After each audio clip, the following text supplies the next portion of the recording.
Muito boa noite a todos. Aqui é Vanessa Milanese, diretora de comunicação da Sociedade Brasileira de Neurocirurgia, e hoje eu tenho a honra de trazer para vocês um novo quadro do nosso bate-papo SBN com foco no cuidado interdisciplinar, uma abordagem interdisciplinar para trazer o melhor para os nossos pacientes. Afinal de contas, essa é uma grande missão aqui da sociedade, somar no cuidado dos seus pacientes.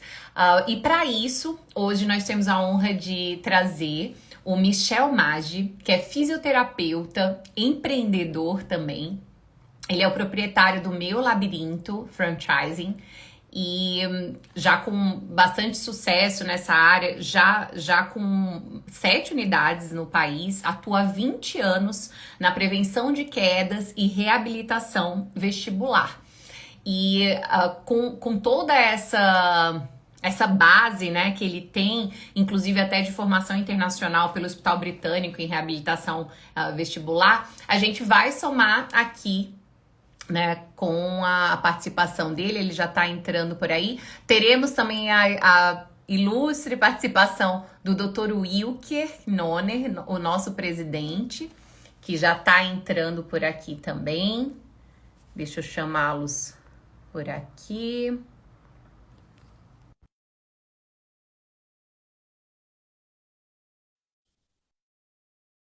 E o doutor Wilker. E aí, claro, que se vocês, se for surgindo dúvidas aí ao longo da live, vocês vão enviando para a gente. Boa noite, tudo bem, doutor Wilker? Opa, Tudo bem? boa noite. Tudo bem, Vanessa? Tudo bem, Tudo Michel? jóia. Boa noite, pessoal. Boa noite, doutor. Boa noite, doutora. Obrigado pela presença aí. É uma honra estar com vocês aí. Obrigada pelo seu tempo aqui com a gente. Vai ser muito, muito importante, muito enriquecedor aqui para a gente estar fazendo essa troca de experiências, né? Afinal de contas, são queixas que acompanham muitos dos nossos pacientes, né? E certamente vai somar aí no cuidado de muitos dos nossos pacientes. Então, começando essa parte, né, a gente sabe que a questão das quedas, os problemas ali, que muitas vezes vêm acompanhados ali de fraturas, vêm acompanhados de grandes problemas, principalmente na população idosa, acaba trazendo muitos problemas. E aí eu queria só para a gente introduzir aqui, doutor Wilker, fala um pouco para a gente quais as principais consequências, né, que estariam associadas a essas quedas, o porquê que serve de alerta, né, esse momento aqui com a live para a gente trazer essa problemática e trazer talvez possíveis soluções para isso. Então, Vanessa, né, a gente sabe, o nosso público, né, nós que trabalhamos com neurocirurgia, com pacientes com problemas neurológicos, né, às vezes a própria avançar da idade, alguns estados demenciais, doença de Parkinson, alguns problemas neurológicos pós-AVC, né?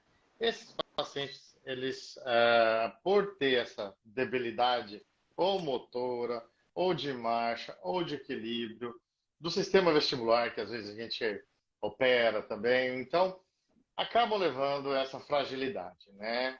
Os mais jovens, a gente tem uma condição, porém, esses problemas acabam cometendo uma classe mais idosa que, às vezes, concomitantemente tem problemas ósseos, como osteoporose, e esses problemas neurológicos que acompanham os nossos pacientes, muitas vezes, levam esse paciente, podem levar esse paciente, então, a ter uma chance maior de queda em casa. E aí vem, né, um segundo problema, que é o problema tão relacionado ao trauma. Então, muitas vezes, essas quedas levam esse paciente a fazer uma fratura de fêmur, e aí os nossos colegas ortopedistas têm que entrar em ação com a gente, né? Fratura de coluna, às vezes até com compressão de medula, assim como também fratura de crânio, hematoma subdural crônico, hematoma subdural agudo, que é, então, a nossa prática do dia a dia. Então, claro, né, essa live principalmente é para, primeiro, né, fazer um alerta sobre essas possibilidades, os pacientes neurológicos, então, com essas possibilidades de queda, e também ouvir a expertise do Dr. Michel. O Dr. Michel é fisioterapeuta aqui em Florianópolis, a gente já foi colega no terceiro ano, né? A gente estudou junto no cursinho, e Que ele legal. também, ele brilhou na carreira dele, né?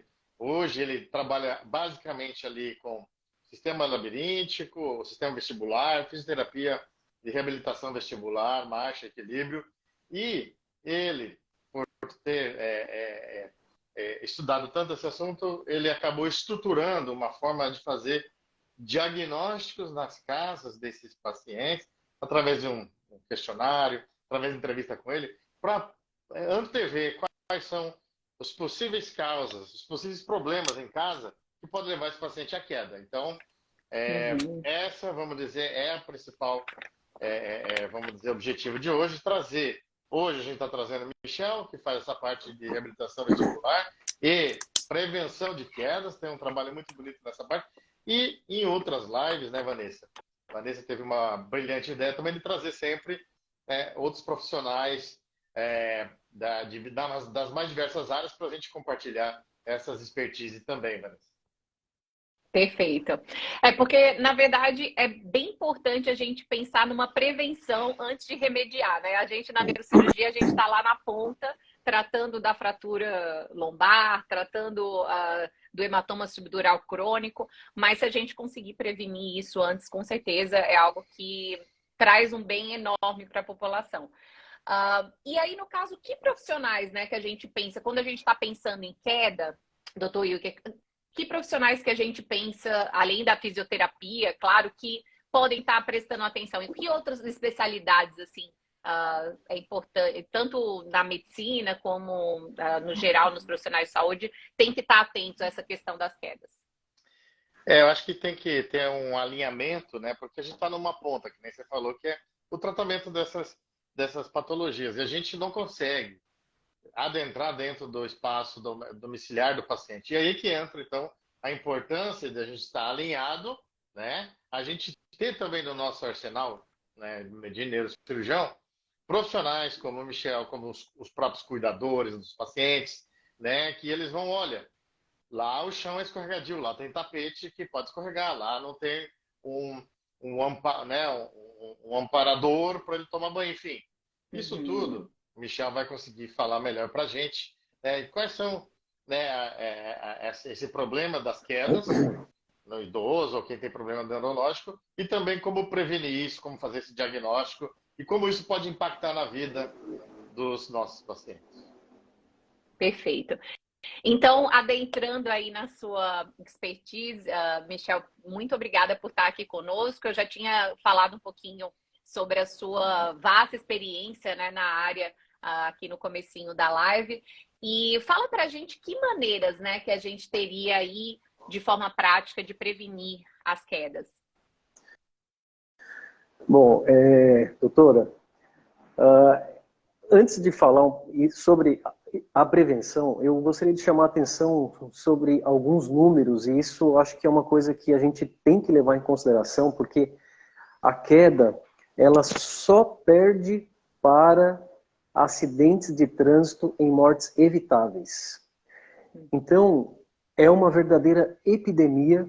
Quando a gente for falar de queda, a gente acha um assunto tão banal, mas em 2010, a Organização Mundial da Saúde, ela emitiu um relatório global para estimular os países, alertar os países dizendo, olha, nós precisamos fazer políticas de prevenção de queda, nós precisamos fazer programas de prevenção de quedas, e esse relatório é tão bacana porque ele diz como é que a gente tem que fazer isso. Então, fazer um trabalho voltado à educação em saúde, um trabalho voltado à educação, é um relatório que traz números, ele traz valores, o quanto a queda ela traz de custo para o sistema de saúde, ela dá a experiência de alguns países. Então, é uma preocupação da Organização Mundial da Saúde e, inclusive, é uma diretriz, é uma meta internacional de segurança do paciente, né? Tanto a higienização de mãos, a comunicação efetiva, o uso racional de medicamentos, a cirurgia, o checklist de cirurgia segura. Então, a prevenção de quedas, ela também entra como uma das metas internacionais de segurança do paciente. Então, eu só queria deixar se a gente for ver, a cada 100 idosos, 30 caem por ano, 30 têm quedas. Então, é um número muito grande, isso quando a gente fala idosos acima de 60 anos no Brasil. Se a gente levar esse número para 75 anos, 70, 80 anos, a gente tem 50% desses idosos caem. E desses 50% que caem, eles são 50% desses 50%, eles caem novamente no outro ano. E aí começa a gerar uma cascata, porque além disso, eu começo a ter a síndrome pós-queda. E aí é onde vai envolver outros profissionais de saúde e toda uma rede que pode impactar na saúde suplementar, envolvendo várias consultas médicas, envolvendo medicamentos, envolvendo internação hospitalar, envolvendo cirurgia, e aí entra também o quê? Entra o custo indireto, que é quando o pai e a mãe deixam de trabalhar, deixam de produzir para levar o pai, o avô, lá na fisioterapia, para levar no psicólogo, porque ele não consegue mais andar sozinho, porque ele não atravessa mais a rua para ir na padaria, porque ele tem medo de cair, porque há 2, 3 meses atrás ele caiu. Então a queda, ela tem efeitos assustadores. Inclusive teve um trabalho na Espanha dizendo o seguinte, que para quem já sofreu queda, ele é comparado a um assalto para quem já sofreu um assalto. Né? Então, para quem já sofreu um assalto, é o mesmo nível de estresse. Bom, mas vamos lá, eu só queria trazer a importância disso e por que eu acho engraçado, porque assim, eu vou só fazer um parênteses aqui, mas quando eu viajo, a primeira coisa que eu olho é as calçadas. Eu tive recentemente em Vitória, no centro de Vitória ali, e até eu fiz um videozinho de, gente, eu estou olhando as calçadas porque é impossível eu não olhar numa cidade a redondeza quando eu estou olhando para ver as quedas. Me chama a atenção Gramado também, que a gente vê que ali existe um certo cuidado, ali existe uma preocupação com as pessoas, justamente em relação às quedas. Bom, mas deixa eu ver, voltando à pergunta, doutora, desculpa ter me alongado, mas só para trazer esses números aí. Excelente. As quedas ela tem o fator extrínseco e o intrínseco, né? Uhum. Então, tem maneiras de fazer a prevenção de queda, né? As medidas preventivas, por exemplo, em relação ao fator extrínseco. Então, em relação ao fator extrínseco, eu tenho um ambiente, né? Cuidar dessa ambiência, né? E o fator intrínseco é a questão do organismo da pessoa, né? O que ela pode cuidar de si. Agora, existem medidas muito básicas que a gente pode fazer em casa, envolvendo a questão das medidas universais de prevenção de quedas. São medidas baratas, medidas simples que a gente pode fazer, qualquer pessoa pode fazer, e poucas coisas podem trazer grandes soluções. A gente sempre, às vezes, gosta de inventar moda, mas o simples e o básico, ele precisa ser bem feito, e às vezes dentro da nossa casa, o básico precisa ser feito porque isso pode salvar a vida. Vou trazer mais um exemplo aqui. A gente teve um paciente que viajou o mundo inteiro. Ele viajou o mundo inteiro, ele conheceu o mundo inteiro, e ele teve uma queda dentro de casa, à noite, ele precisou ir no banheiro, ele caiu da cama, tropeçou, ele ficou 2 dias na UTI e foi a óbito. Então a queda pode levar a essa consequência grave, né? E eu digo, entre a cama dele e o banheiro é uma verdadeira BR-101 para o idoso, né? Então a gente precisa fazer o básico. Aí eu coloquei alguns pontos aqui. O que são esses básicos? Né? Uso de sapato adequado. Né? Então tem que ter um sapato adequado, um sapato emborrachado nesse piso. O piso seco, o piso que não tenha, às vezes a gente, mas não, precisa sim cuidar desse piso escorregadio. Terceiro ponto, evitar os fios soltos no quarto. Às vezes tem aquele fio do ventilador, às vezes é a extensão para carregar o celular, às vezes é aquele equipo do soro, às vezes, né, quem faz algum tipo de tratamento em casa, ou às vezes no próprio ambiente hospitalar. O ambiente tem que estar iluminado, né? Então é importante sim ter uma arandela no quarto, na cabeceira, porque se esse idoso ele não precisa se aventurar, ter olho de Superman para ir para o banheiro de noite no escuro. Ele tem sim que acender as luzes. E aí eu faço uma observação importante, que a própria arquitetura e a própria engenharia civil, ela já está se remodernizando e começando a fazer alguns tipos de casas direcionadas e fazendo iluminação especial para o idoso. Ela já coloca alguns tipos de iluminação, alguns LEDs na parte inferior, perto do rodapé, justamente para ter esse tipo de iluminação específica e muitas vezes direcionada para o banheiro. Eu já vi. Outras coisas, aguardar um pouco antes de sair da cama, né? Então, às vezes, sentar um pouco, o paciente sentar, né? Esse pai, essa mãe, né? Não precisa sair correndo, espera, levanta, aguarda um pouquinho e depois sai. E o uso adequado de medicamentos, eu gostaria de ressaltar também, né? Às vezes a gente tem pacientes aí que fazem, meu Deus, um verdadeiro carnaval de medicamentos, e aí a importância de ter um médico de referência. Eu digo que é um médico que segura o leme do barco, né? Esse médico de referência é importante porque a gente precisa sim ter um médico que entenda, que saiba essa interação medicamentosa, o que isso vai ocasionar na sistemática de equilíbrio do paciente, o que isso vai interagir para poder ser um potencial risco de queda. Tá? E pacientes também que têm aquele sono muito agitado, a gente sugere também que tenha as grades, umas grades, quando não é no ambiente hospitalar, mas em casa existe aquelas grades que são acopladas, né? Existe essa grade que é colocada embaixo do colchão. Então são medidas simples, deixa eu ver, 1, 2, 3, 4, 5, 6, 7. 7 medidas universais de prevenção de queda, que eu acho importante, simples, barata e pode salvar vidas. Excelente. Essa questão do sono ali agitado, né, é muito comum em pacientes com doença de Parkinson, por exemplo, que tem aquele distúrbio de sono REM, né, que fica se movimentando, gira para o lado, para o outro.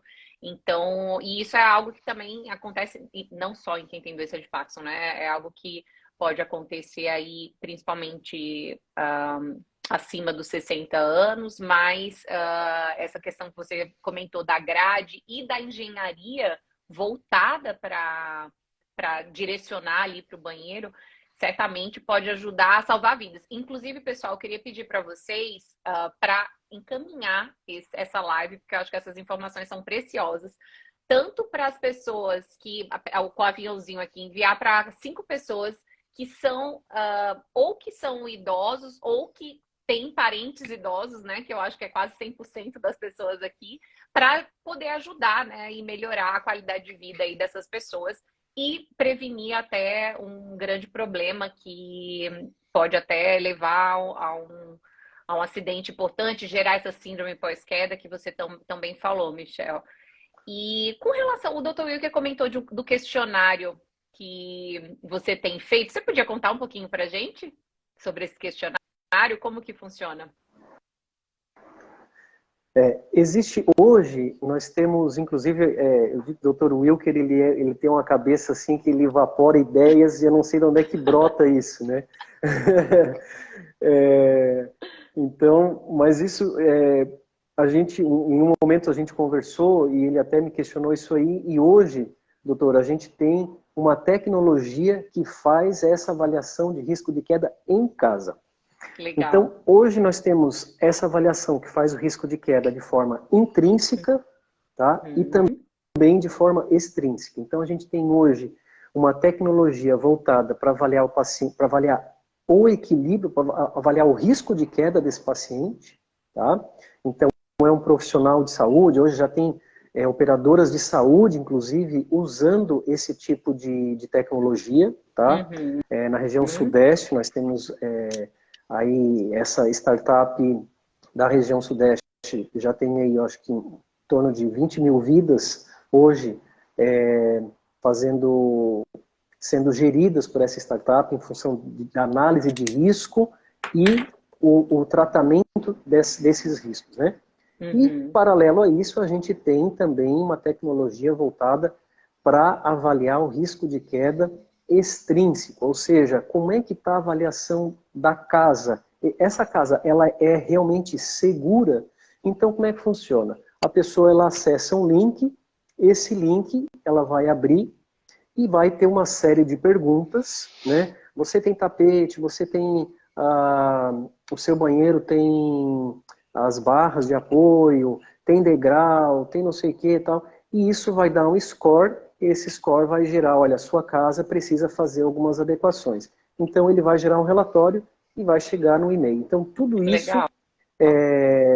isso, muito bacana. A gente achou também isso está dentro do nosso programa, dos negócios que a gente tem na nossa franquia, mas é uma forma que a gente tem de fazer, inclusive, remotamente, né? Sem precisar ir na casa, e, inclusive, foi uma conversa que a gente teve com o presidente da sociedade sobre isso aí, né? De forma muito remota, de fazer de forma remota para ajudar mais pessoas. Isso foi uma conversa que a gente teve, eu achei muito bacana, e a gente foi atrás para poder justamente estender esse tipo de ajuda, estender esse tipo de avaliação. Excelente. O Dr. Marcos Wagner aqui elogiando, falando que o tema é muito importante porque acaba evitando muitas admissões ali no pronto-socorro, né? Então, o problema que a gente vê ali na ponta. E quando a gente vai falar... Doutora, agora que falou em pronto-socorro, posso só fazer uma observação? Pode. Sim, claro. Uma das coisas que, inclusive, foi tema de duas entrevistas que a gente fez ano retrasado, e aí voltar da questão das calçadas, né, das vias públicas, porque onde o idoso mais cai primeiro é dentro de casa. Segundo, é via pública, né? Então, assim, dentro de casa a gente precisa fazer esse checklist, a gente precisa entender se a nossa casa é segura, né? Porque, como eu falei, não adianta a gente viajar o mundo inteiro e a gente ter um risco dentro da nossa própria casa. Agora, quando a gente nos remete à via pública, a gente tem que saber que a responsabilidade final, ela é do gestor público. Ao contrário de alguns países desenvolvidos, que ela cabe diretamente, a responsabilidade final, ao dono da calçada. Mas aqui no Brasil, ela cabe ao gestor público. Então, o que acontece? O município não fiscaliza, o dono da calçada não arruma a calçada, esse idoso ou esse paciente, ele cai na frente da tua casa e ele vai para onde? No hospital estadual. Então, aí os nossos hospitais estaduais, eles ficam lotados na emergência. A gente tem uma estatística de 2,8 idosos chegam por queda nos hospitais por dia. 2,8 é muito alto. E sabendo que muitas vezes isso poderia ser prevenido lá nas vias públicas, por responsabilização do dono da calçada, mas teoricamente teria que ser um poder público que teria que fiscalizar. Era só isso. Gostei dele ter falado sobre as emergências. Então acaba que o dono da calçada acaba tendo responsabilidade também, né? Essa parte eu não sei exatamente, mas por isso que eu estou perguntando para esclarecer. Porque eu acredito que se cada um cuida do seu, né, acaba trazendo melhor ali para a população, né? É uma discussão que já teve, inclusive, em São Paulo, sobre a questão da responsabilização final, né, de quem que é. E aí, todo mundo, ele pode ter culpa, mas a responsabilidade final é do gestor público municipal que não fiscaliza as calçadas. Teve vou fazer mais permita só a gente levar isso para o país de primeiro mundo, mas a gente tem a acta da Academia Brasileira de Cirurgia, a ata, o guideline da Academia Americana de Cirurgia de Cabeça e Pescoço, em 2017, saiu em março. E o que eles fizeram? Eles pegaram, o objetivo deles é fazer com que alguns diagnósticos sejam feitos de forma simples na emergência hospitalar. Então o plano deles é treinar todas as emergências hospitalares dos Estados Unidos, para que esse paciente, na hora que ele for admitido, ele seja admitido, mas que ele saia do hospital sem risco de queda. Mesmo que seja para uma consulta, alguma coisa, mas que ele saia dali sem risco de queda, porque isso vai causar todo o engarrafamento no sistema e o que a gente vê aqui no Brasil. E aí, isso é uma coisa que esses dias eu falei numa palestra também, digo, me assusta porque nos Estados Unidos a gente tem 80% dos hospitais são de excelência, né? Aqui no Brasil a gente tem 5 só que são de excelência.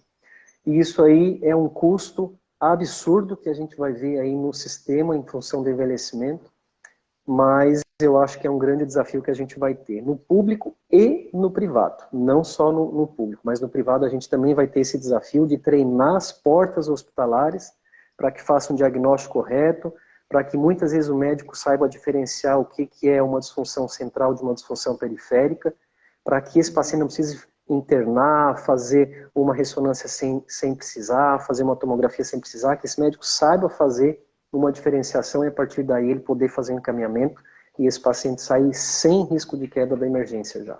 Excelente. E quando a gente pensa nessa atenção ali nos hospitais, né? Eu acho que o pessoal também até da assistente social ali no hospital, o pessoal que está avaliando as condições desse acidente, muitas vezes pode sinalizar para o sistema público onde foi que ele aconteceu para não acontecer novamente com outras pessoas naquela região, né? Porque se um caiu ali, provavelmente tinha algum desnivelamento, algum buraco, alguma coisa que pode ser sanada aí no momento. Então, essa troca é muito importante. E, Michel, com relação ao tripé do equilíbrio, né? Fala um pouquinho pra gente, explica aqui para os nossos seguidores o que é esse tripé do equilíbrio e como ele acaba ajudando aí na prevenção de quedas. Olha, o tripé, eu gosto de falar que são os 3 sistemas sensoriais, né? Que é o sistema visual, o sistema vestibular e o sistema proprioceptivo, né? O sistema proprioceptivo, né, quem não é da área de saúde, é a planta dos pés, então são células que captam, né, a superfície e levam essas informações para o cérebro, lá uma região do cérebro vai captar a informação dos olhos também, e o sistema vestibular, né, na verdade o sistema vestibular de 15, 20 anos para cá, ele começou a ser falado muito mais, né? Mas eu digo que ele é o 6º sentido, né? Porque ele é nele que é feita a integração de várias coisas, né? Eu digo, se o equilíbrio físico, se o equilíbrio emocional não está bem, o equilíbrio físico também não vai estar. Então ele faz a integração de tudo. Então, o que o sistema proprioceptivo, né? O envelhecimento ele diminui, né? A questão da propriocepção, né? Então isso precisa ser estimulado, né? Então a questão do sistema vestibular, né? Tem hoje diversas patologias vestibulares, por isso que eu digo assim, a gente, como profissional de reabilitação, a gente acha importante ter o diagnóstico médico e aí sim partir para o processo de reabilitação. Tem muita coisa hoje que às vezes é feito o processo de reabilitação e não existe um diagnóstico, às vezes não existe um exame de imagem. Isso eu acho preocupante porque aí a gente trabalha com o risco de dar certo ou não a terapia. E quando a gente recebe essa indicação do médico, ela é muito mais provável o sucesso, né? Então, eu digo, a possibilidade de sucesso é muito maior, porque, eu digo, vocês fazem uma parte muito, não digo que é pesada, mas uma parte muito difícil que é fazer o diagnóstico. E isso aí a gente valoriza esse processo, porque a gente tem que valorizar esse modelo mental, né, do processo diagnóstico, agora o processo de reabilitação. Ok, agora vamos fazer o processo de reabilitação. Não tem nada mais que interfere, vamos só agora trabalhar e botar esse cérebro para reabilitar. E o processo de sistema visual, né, o outro tripé, né, o outro pé do sistema visual, do equilíbrio, é justamente deixar essa avaliação oftalmológica em dia, né? Então tem gente aí que, não, faz 2 anos que eu não vou, então assim, precisa todo ano no oftalmologista, precisa revisar o óculos, depois que faz a revisão, depois que manda fazer o óculos, mas volta no oftalmologista para conferir se o óculos está adequado ou não. A gente já teve casos de pacientes que foram não, mas eu não voltei, mas tem que ir no oftalmologista para conferir, ele vai olhar se está certo o óculos ou não, é uma prótese, né? Precisa ser revista, né? Então, eu digo, esse tripé do equilíbrio tem que funcionar sempre igual, né? Ele tem que estar sempre dos 2 lados trabalhando iguais, né? Eu digo que o nosso trabalho é fazer geometria e balanceamento, que a gente vai adequar esse labirinto trabalhando sempre os 2 da mesma forma. E aí a nossa prática clínica é justamente fazer os exercícios sempre trabalhando esses três sistemas, né? O visual, o vestibular e o proprioceptivo. Excelente. E até bem comentado aqui que o respeito a cada especialidade é fundamental. Então, a gente tem aí oftalmologia junto, geriatria junto, neurologia junto aqui da neurocirurgia também. Enfim, os colegas da ortopedia que acabam avaliando também esses pacientes aí em situações mais críticas, mas, sem dúvida, isso acaba somando, né, para que não aconteça o que aconteceu de tão triste, né, com esse exemplo que você citou, né, desse senhor que tinha viajado o mundo e acabou falecendo por uma queda em casa. Então, assim, em termos práticos, Michel, o que é que, quando a gente está pensando nesses riscos intrínsecos, né, com relação a essa otimização do equilíbrio, o que é que você acaba sugerindo? Você chegou a comentar de quando for levantar à noite, né, esperar um pouquinho. Teria algo a mais que você gostaria de comentar aqui para a gente? Olha, eu gostaria de comentar o seguinte. A febre, ela é um sinal de alerta. A tontura, ela é um sinal de alerta. O desequilíbrio, ele é um sinal de alerta. Isso pode ser coisas simples e pode ser coisas complicadas. Então, o paciente que tem um desequilíbrio, se ele percebe que ele está desequilibrado, ele precisa valorizar esse sintoma e ir em busca de um médico de confiança para investigar a causa disso, né? A mesma coisa em relação à tontura. A tontura também é um sinal de alerta. Pode ser alguma coisa simples, mas podem ser muitos sintomas aí associados. A gente diz que labirintite tem 300 tipos de labirintite, 2.000 causas, né? Então, a maioria, graças a Deus, a maioria são disfunções periféricas, né? Mas tem, sim, causas centrais e causas aí cabulosas, e eu acho que vocês são aí especialistas nessa área, né? De coisas complicadas mesmo. Então, eu acho que um grande ponto é o seguinte: existe tontura, existe desequilíbrio, sinal de alerta. É igual a febre, né? Então, febre tem que investigar, tontura e desequilíbrio tem que investigar. Ok. Agora, se você já foi no médico, já fez os exames, tal, precisa mudar alguns hábitos, né? É fundamental que o paciente ele precise mudar alguns hábitos, porque tem algumas coisas que vão influenciar diretamente no seu sistema, né? Então, por isso que eu digo, a gente não reabilita o labirinto, a gente reabilita a pessoa. Porque não adianta a gente reabilitar o labirinto e a pessoa continuar tomando uma garrafa de café, né?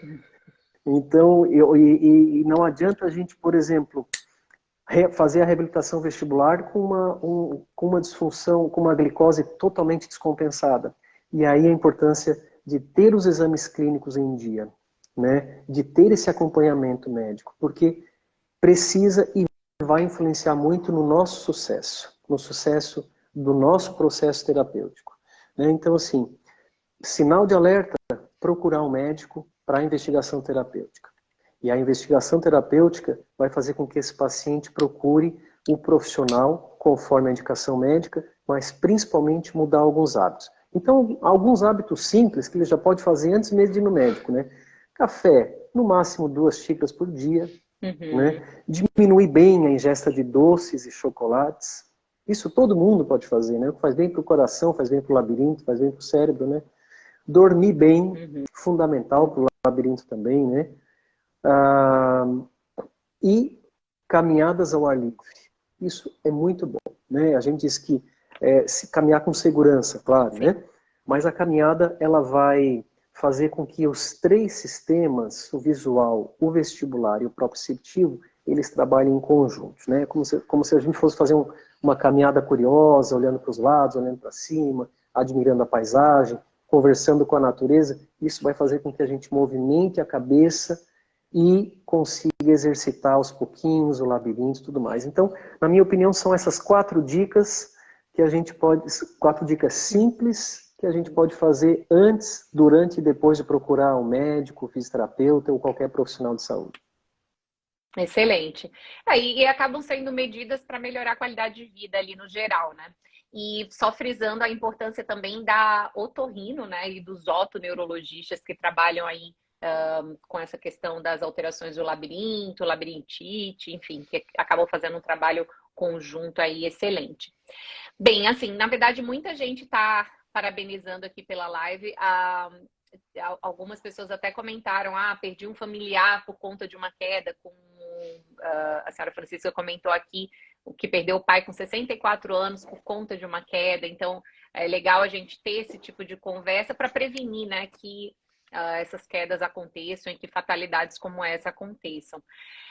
Bem, para a gente finalizar, eu gostaria de abrir a palavra para o Dr. Wilke e para o Michel para fazer esse apanhado final. Pessoal, se vocês tiverem alguma dúvida, podem ir colocando por aqui.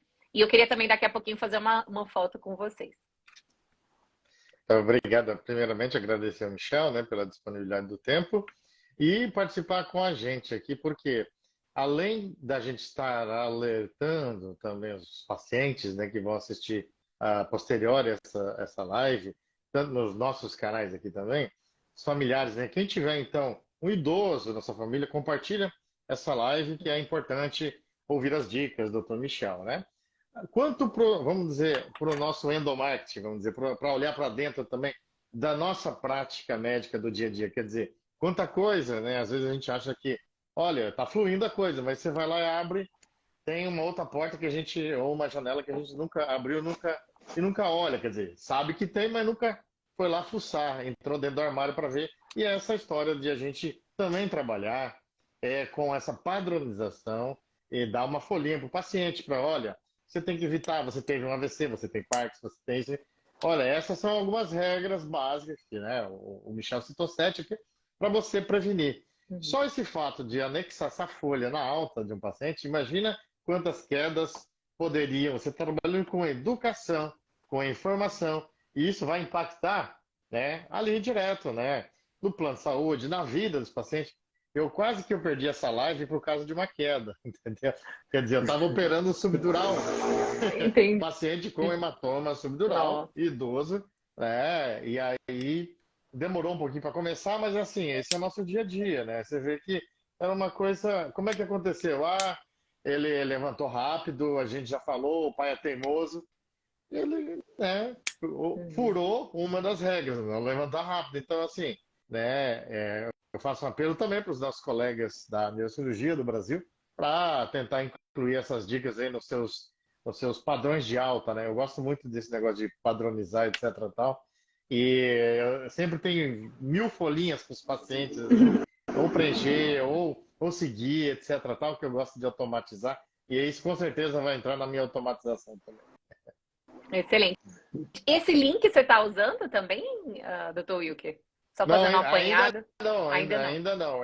Esse link, ele é de uma startup que vai ajudar o paciente, o familiar, a fazer essa avaliação. Mas é uma coisa que, entre umas conversas que eu tive com o Michel, da gente utilizar dentro da SBN, né? Imagina disponibilizar isso para os nossos pacientes, né? Porque daí ele faz autoavaliação. Quantas quedas, né? A gente poderia prevenir, qual que é o impacto disso na saúde suplementar, na saúde pública, enfim, né? Isso é que não dá para mensurar. A gente tem ferramentas muito ruins de mensurar esse impacto. Mas se mensurasse ali de forma monetária, todo mundo ia andar com um airbag, né? Excelente. É isso. O pessoal está parabenizando aqui, o pessoal está parabenizando pela live, e uma colocação que foi bem feita aqui é não usar o celular em escadas, porque eu acho que é algo que acaba tendo muito, até pra gente, né, hoje em dia. Até para os neurocirurgiões aí de plantão, né? Pode finalizar aí, Michel. Então, essa questão do celular também foi mais uma medida, né, que a gente tem que colocar hoje, porque as pessoas nas calçadas, elas caem, né, hoje em dia os buracos, lá vai eu reportando as calçadas, mas me preocupa muito a questão da via pública mesmo, se a gente for ver, é assustador. Mas eu gostaria de finalizar esse encontro falando desse assunto que me chama muita atenção por ser realmente números de epidemia, né? Chamar a atenção isso de todo mundo, não só todo mundo que está envolvido na assistência, né? Então, desde o cuidador do idoso, que não é profissional, que às vezes é um familiar, até o neurocirurgião, que ele pega aí casos graves do que aconteceu em função de uma queda, né? A gente tem países que existem programas de prevenção de queda, que eles vão monitorar os principais locais onde esse idoso vai caminhar, né? Então eles estudam, por exemplo, onde é que o senhor vai? Eu saio da minha casa, vou na farmácia. Eles vão lá e olham como é que está da casa dele até a farmácia. E onde mais o senhor vai? Eu vou daqui e vou até a casa da minha amiga. Eles vão lá e monitoram essa calçada dali até a casa da amiga dela, para conhecer onde que esse idoso caminha, para que ele não caia. Então, a gente vê isso, é cuidado. E são coisas muito simples que é feito. Então, por isso que eu digo, a gente precisa fazer o básico bem feito. E a questão, o que o Dr. Wilker falou, uma simples folha de orientação pode, muitas vezes, salvar a vida e, inclusive, manter o procedimento que vocês, às vezes, demoraram 5, 6, 7, 8, 10, 12, 18 horas em cima de um paciente fazendo uma cirurgia, e esse paciente tem risco de queda, ele pode ter risco de queda com dano e, às vezes, com dano grave, que são as classificações dos danos. Então, é isso aí. O simples precisa ser feito e o básico precisa ser feito. Acho que esse é o meu recado. Excelente. Muito obrigada. Vamos só tirar uma foto aqui para finalizar e documentar esse momento de início mesmo desse bate-papo SBN, otimizando aí com o acompanhamento interdisciplinar, né, que é muito importante. Ajuda aí, pessoal, a tirar a foto também. Beleza. Valeu. Muito obrigada, Michel, pelo seu tempo, por compartilhar, né, todos essas décadas de estudo, né, por que não dizer, aqui com a gente, para somar no cuidado dos nossos pacientes, para somar no cuidado de todos os nossos seguidores aqui que estão assistindo, dos pacientes, dos neurocirurgiões que estão aqui na nossa sociedade. Claro, sempre buscando o melhor resultado, tanto cirúrgico quanto no pós-cirúrgico, né? Como você bem colocou. Obrigada. Obrigado também pela oportunidade. Um abraço, boa noite a todos. Tchau, tchau. Valeu, tchau, tchau.